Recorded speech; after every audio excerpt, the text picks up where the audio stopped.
to, we will be discussing Zion. I believe this is Zion National Park, but that's okay. We're going to get some very beautiful views. So, Zion is the house of God.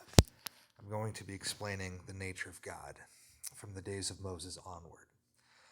Now, God told Moses to make him a house, to make him the Ark of the Covenant where his glory could dwell inside of, and to make the tabernacle where his glory could be manifested, where the priests could interact with God. This is the sanctuary, the first sanctuary. I don't believe anything like this existed before. That's before the days of Moses. There was never a house of God the way that there was with the Ark of the Covenant. Now, Jacob had a dream, and in the dream, the angel of the Lord said, I am the God of Bethel, where you anointed a pillar and made a vow to me. So this is Jesus, the God of Bethel. And he called it the house of God, Beth El. Beth House El Elohim God. So Jacob said, this is the house of God. But that was just a rock he laid his head on. That wasn't something quite like what Moses had, where God was speaking to them with a voice. Everybody could hear the voice of God speak because they did the work that God required. So Zion is the continuation of this. First, they carried God around in the Ark of the Covenant inside of the tent, and even the Philistines knew that God was among the Hebrews. When the Hebrews brought the Ark of the Covenant to a battle, the Philistines were terrified because they knew that God was with them. But the Philistines conquered the Ark of the Covenant. They put it into the house of their god Dagon, and when they came back, Dagon's statue was fallen down worshiping the Ark of the Covenant. They thought that was strange. They put Dagon back on his pillar, on his altar, and when they came back the next day, Dagon was still worshiping the Ark of the Covenant, and his head and his arms were cut off. This is similar to a story in the Acts of Pilate, where Jesus walks into the room and all of the ensigns, all the statues, all these pagan Roman art pieces, they all fall down and worship Jesus by his very presence in the Acts of Pilate. And Pilate says, why did you do this? And they said, we are Greeks. Why would we, the statues fell down on their own accord. The ensigns fell on their own accord. So Pilate sends them out, and the Hebrews are like, oh, it was the Greeks, they did it. The Greeks worshiped Jesus. And so Pilate says, all right, go find 10 strong men and bring them in. And he says, basically, if they're tricking me, they're all going to die. And all the statues fall down again. And Pilate realizes, oh, wow, this is God. God is in my presence, and he's causing all these ensigns to fall down and worship him. It's the exact same thing that happened to Dagon I think it was the book of Judges or Samuel. No, it was the book of Samuel for sure. Yeah, it was Samuel. Book of Samuel is so important. The prophet Samuel was so important for getting everything in motion. Because there was a long period after Moses and Joshua, everything went to hell in the days of the judges. But it all started to get put back into place in the days of Samuel. Samuel anointed King Saul, and from Saul came the Davidic bloodline. David basically married into Saul's dynasty, and he was a very good, devout Hebrew. Aside from Bathsheba, pretty good. Aside from the dude's wife that he stole and the guy he murdered, David did a very good job. But that sin stayed with his bloodline. The wife that he stole, that was the mother of King Solomon. And King Solomon had a very crazy succession. But the point being is David wanted to build the house for God in Jerusalem. This is Zion. The house of God is Zion. And David wanted to build it, but God said, you're a man of war. You can't build the house, but your son will build it.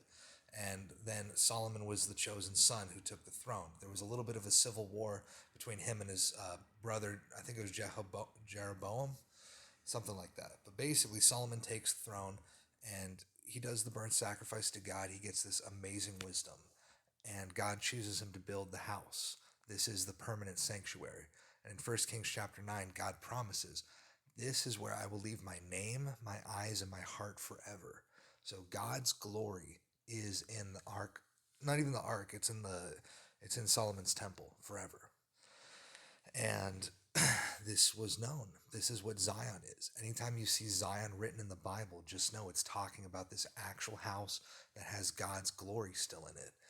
And Zion will cleanse the entire planet. The whole world will be redeemed through Zion. When Jesus returns and he takes his throne in Zion, that's it. It's done. So the world is going to change, but understand what it means to be a Zionist. You cannot be a secular Zionist because Zion is a religious term. Zion is the house of God in the Temple Mount, which is currently being occupied by Muslims. There's been a long war against Zion, and you can read about it in chapter 1 of Isaiah. Zion is like a besieged city being attacked from all sides, and most people can't even understand what Zion actually is. So think of Zion as a stationary house of God, and think of the body of Jesus as a mobile house of God. So when Jesus was walking around doing all his miracles, he was basically Zion, walking around, healing people in the form of a human. Now, the human flesh inhibited much of his power. When Jesus was flesh, he was inhibited. He wasn't full. Yes, he is God in the flesh. He is the Son of God in the flesh. But the flesh inhibited his ability to be omnipresent, omnipotent, omniscient. While he was flesh, he limited himself. It wasn't until after the crucifixion and the resurrection when he reached his full power again, when he returned to the glory he once had. And this glory is going to return in a very powerful way. Zion is Jerusalem. There is a piece of land where God's glory is. But there's a much greater glory coming down from heaven. And this is what Armageddon is going to be. So we must understand what Zion is, and we must ally ourselves with Zion. And when we say we're a Zionist, we must say we are a Zionist in the religious sense. Zion is the house of God. It is where the King, the Messiah, is going to dwell. And we will fight for Zion because Zion for us has to be what Al-Aqsa is. Al-Aqsa, not even Al-Aqsa, but yes, Al-Aqsa as well. Zion for us has to be what the Kaaba is for the Muslims. The Kaaba and Al-Aqsa put together. That is what Zion must be for us, because this is the house of the God of Abraham, Isaac, Jacob, Moses. Solomon built a house for him where he promised he would dwell forever. And he is still there. Even if Muhammad said he changed his mind and he moved himself to Mecca where the Quraysh pagans are. Amalek, okay? Amalek Muhammad. Islam is Lucifer worship. That's all it is. If you actually look at the Bible, you can see right through Islam. It's just a cheap stack of cards. But you have to understand the Bible. You have to understand Zion. You have to understand the Solomon's Temple. You have to understand the Torah, the prophets. Everything adds up so perfectly in the Bible. And then Islam comes just to knock it all over. But they can't. You can't defeat Zion. You cannot defeat God. Okay, so history of Zion starting from Solomon. So Solomon built the house for God, but he turned away from God and he chased after pagan gods. He built altars for pagan gods for his wives, and his heart became corrupted and he lost his wisdom. And after the death of Solomon, the empire went into chaos. The kingdom of Israel went into absolute chaos after the death of Solomon. And there were civil wars, and there were prophets being killed, and it was just a mess. It was chaos and mayhem after the death of Solomon. And this is why you read Isaiah 1. Zion is like a besieged city. And, it's like you have to understand that Satan has been fighting against Zion for a very long time. Let's not forget they destroyed Zion. They tore down Solomon's temple. The house of God was obliterated. And it was the most devastating thing to have ever happened to humanity. And the only thing that was worse than this was the destruction of the second temple and the death of Jesus. It's all the exact same thing. When the temple's destroyed, it's like the death of Jesus.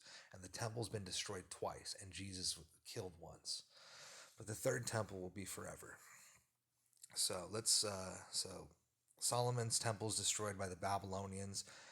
It appears it actually might have been the Edomites who did it.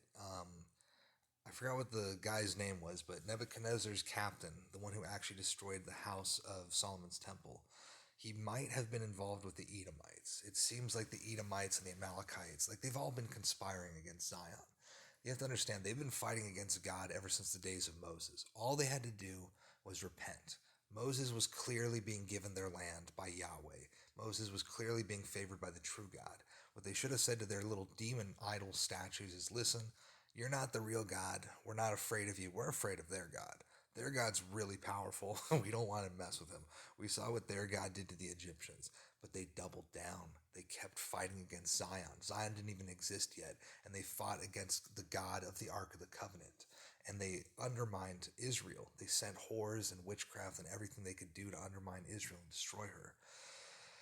This is an ancient war, and the destruction of the temple was basically a very serious blow. And this is when the Babylonian captivity begins. And, God promises they will come back. They will rebuild. The second temple will be built, but it's also going to be destroyed. That was a prophecy that Gabriel taught to Daniel. Daniel chapter 9, verse 26. The first temple was destroyed. They haven't even rebuilt it yet. And here Gabriel's giving Daniel a prophecy that says that the Messiah will be executed, and then the sanctuary, which is the temple, and the city of Jerusalem will be destroyed. It's like, this is an ancient war, and even before the second temple was built, it was already prophesied to be destroyed by Gabriel. And Jesus also prophesied about it. Jesus said, not one stone will be left upon another, because you didn't know the time. You didn't know that God was in your presence and you rejected him.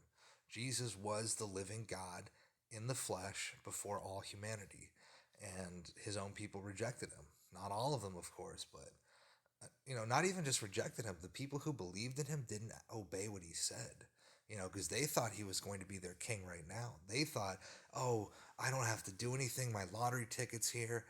Jesus is going to take the throne and it's going to be perfect. We're not going to have to worry about the Romans anymore. And that's not what Jesus came to do. Jesus came to pay the debt, and he paid that debt on the cross. And now we have to basically carry the torch, and we did a very bad job of that. We have not followed the teachings of Jesus at all. And that is why Zion has been so heavily. I mean, look at what the Roman Christians did to Zion. When the Romans took over Jerusalem, they kicked out all the Jews. They destroyed the second temple in 70 AD, and then they built a pagan altar to Jupiter. They built a pagan temple to Jupiter, which is basically Satan, basically Baal, basically Zeus, basically Allah. They built the abomination of desolation. And, it didn't last very long, but it's like this territory, Zion, is being constantly attacked. There has never been a piece of land that has been so heavily contended for in all of human history. That's what has to be understood about Zion. It's not just, it's not just a building. It's a piece of land that everybody wants to control, and it's owned by God. So I'm trying to keep my voice down. So Solomon's the one who builds it. It's destroyed by the Babylonians. They rebuild it in the days of the Persians, and then the Macedonian Empire, which is Amalek, tries to destroy it. They take over Israel. They try to destroy the religion. They burn all the Hebrew literature they can find. And then they desecrate the temple. They dedicate it to Zeus, and they kick out all the Jews, and they put a bunch of murderers there to kill the Jews anytime they come near the temple to give sacrifices. So the Macedonian Empire is basically Amalek. And Macedonians are basically they're Hittites. The Macedonian Empire is basically Hittites, and Hittites and the Amalekites are basically the same race. So we see an ancient war against Zion, and we see that of the groups that have tried to destroy it, we see the Babylonians, we see the Macedonians, we see the Greeks, Macedonians, Greeks, we see the Romans, we see the Muslims. The Muslims are currently occupying this piece of land, and they will never ever share it with anybody who's not a Muslim. This is the holiest site to the Jews and Christians, if you believe in the Bible, literally. But to the Muslims, it's their third holiest temple. It's not even that special to the Muslims. But to the Jews and to the Christians who understand it, Zion is everything. And when the Romans, like I said, when the Romans took this land, they tried to build a Jupiter temple. It didn't last very long. And then later they just dumped a bunch of trash over it. When the Muslims took this Temple Mount, it was garbage. It was just a dumping ground. They were dumping all their trash on the house of God, and they called themselves Christians. They undermined the holiest site on the entire earth, and they said, oh, we're going to pray to the Church of the Holy Sepulchre. That's what we're going to pray to. It's like, that's not what you're supposed to do. They have taken us away from what is God, and they have given us statues of Mary to worship. Our God, if you want to face God during your prayers, find out where Jerusalem is on a map and pray that direction. And it's probably going to be to the north of you. It's going to be to the north of you or to the south of you. Don't face east because we live on a flat plain earth.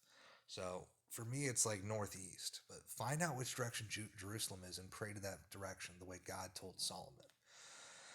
Because that is Zion. That is our house of God. That is where our God lives, and that is where Jesus will take his throne. That is where humanity will enter into the Messianic kingdom when Christ returns. So Zion is everything. It really is. And to call yourself a Zionist is a religious duty. To call yourself a Zionist is to believe in the kingdom of Zion, which, if you understand it properly, this is the throne of Jesus. Jesus is the Messiah. He is the Son of God. He followed the law of Moses perfectly. There was nothing he did that contradicted the law of Moses. It was a huge smear campaign where they called him a sorcerer and a heretic. Everything he did was lawful. He even confirmed with the Pharisees if it was lawful to heal on the Sabbath. So Jesus was not killed for heresy. He was killed by heretics. Jesus kept the law of Moses and all the Hebrew prophets, from Isaiah, Daniel, prophecies given to David. I mean, all the prophets lined up perfectly. Even many prophecies not in the Bible, in the Dead Sea Scrolls. It all lines up perfectly with Jesus. So this is Zion. Zion is worth defending. Zion is worth fighting for. Zion is worth dying for. There is no piece of land like Zion on this entire world. This is the house of God, and it is being occupied, and it has been warred against for a very long time. So I'm going to end this video with Isaiah chapter 1. Isaiah chapter 1, the vision of Isaiah, the son of Amos. You can also read about the life of Isaiah a little bit in I think 1 Kings, like 1 Kings chapter 19 or 20-ish or so. It's about there. The vision of Isaiah the son of Amos, which he saw concerning Judah and Jerusalem in the days of Uzziah, Jotham, Ahaz, and Hezekiah, kings of Judah. So that's over the period of 4 different kings. Hear, O heavens, and give ear, O earth, for Yahweh has spoken. I have nourished and brought up children, and they have rebelled against me. The ox knows his owner, and the ass his master's crib, but Israel does not know, my people do not consider. O sinful nation, a people laden with iniquity, a seed of evildoers, children that are corrupters. They have forsaken Yahweh. They have provoked the Holy One of Israel unto anger. They are gone away backwards. Why should you be stricken any more? You will revolt more and more. The whole head is sick and the whole heart faint. From the sole of the foot even unto the head there is no soundness in it, but wounds and bruises and putrefying sores. They have not been closed, neither bound up, neither mollified with ointment. Your country is desolate. Your cities are burned with fire. Your land strangers devour it in your presence, and it is desolate, as overthrown by daughters. And the daughter of Zion, the daughter of the holy house of God, those who follow the law of Moses, those who believe in Jesus. The daughter of Zion is left as a cottage in a vineyard, as a lodge in a garden of cucumbers, and as a besieged city. Except Yahweh of hosts, which is Jesus, the captain of the Lord's host, except Yahweh of hosts had left unto us a very small remnant. We should have been as Sodom, and we should have been like unto Gomorrah. Hear the word of Yahweh, you rulers of Sodom. Give ear unto the law of our God, you people of Gomorrah. To what purpose is the multitude of your sacrifices unto me? We don't even do that anymore. That's how far away we are from Zion. We don't even give the sacrifices. To what purpose is the multitude of your sacrifices unto me, says Yahweh? I am full of the burnt offerings of rams and the fat of fed beasts, and I delight not in the blood of bulls or lambs or he-goats. When you come to appear before me, who has required this at your hand to tread my courts? Bring no more vain oblations. Your incense is an abomination unto me. Your new moons and Sabbaths, your calling of assemblies, I cannot away with it. It is iniquity, even the solemn meeting. Your new moons and your appointed feasts my soul hates. They are a trouble unto me. I am weary to bear them. And when you spread forth your hands, I will hide my eyes from you. Yea, when you make many prayers, I will not hear. Your hands are full of blood. Wash you, make you clean. Put away the evil of your doings from before my eyes. Cease to do evil. Learn to do well. Seek judgment. Relieve the oppressed. Judge the fatherless. Plead for the widow. Come now, let us reason together, says Yahweh. Though your sins be as scarlet, they shall be white as snow. Though they be red like crimson, they shall be as wool. If you be willing and obedient, you shall eat the good of the land. But if you refuse and rebel, you shall be devoured with the sword, for the mouth of Yahweh has spoken it. How has the faithful city become a whore? It was full of judgment, righteousness lodged in it, but now murderers, the faithful city of Zion. Your silver has become dross, your wine mixed with water. Your princes are rebellious and companions of thieves. Everyone loves gifts and follows after rewards. They judge not the fatherless, meaning they don't, let the fatherless come to court to rule their cases. They judge not the fatherless, neither does the cause of the widow come unto them. Therefore says Yahweh, Yahweh of hosts, the mighty one of Israel, Oh, I will ease me of my adversaries and avenge me of my enemies, and I will turn my hand upon you and purely purge away your dross and take away all your tin. And I will restore your judges as at the first, and your counselors as at the beginning. Afterward you shall be called the city of righteousness, the faithful city. Zion shall be redeemed with judgment, and her converts with righteousness. And the judgment of the transgressors and of the sinners shall be together, and they that forsake Yahweh shall be consumed. For they shall be ashamed of the oaks which you have desired, and you shall be confounded for the garden that you have chosen. You shall be as an oak whose leaf fades, and as a garden who has no water. And the strong shall be as tow, and the maker of it as a spark, and they both shall burn together, and none shall quench them.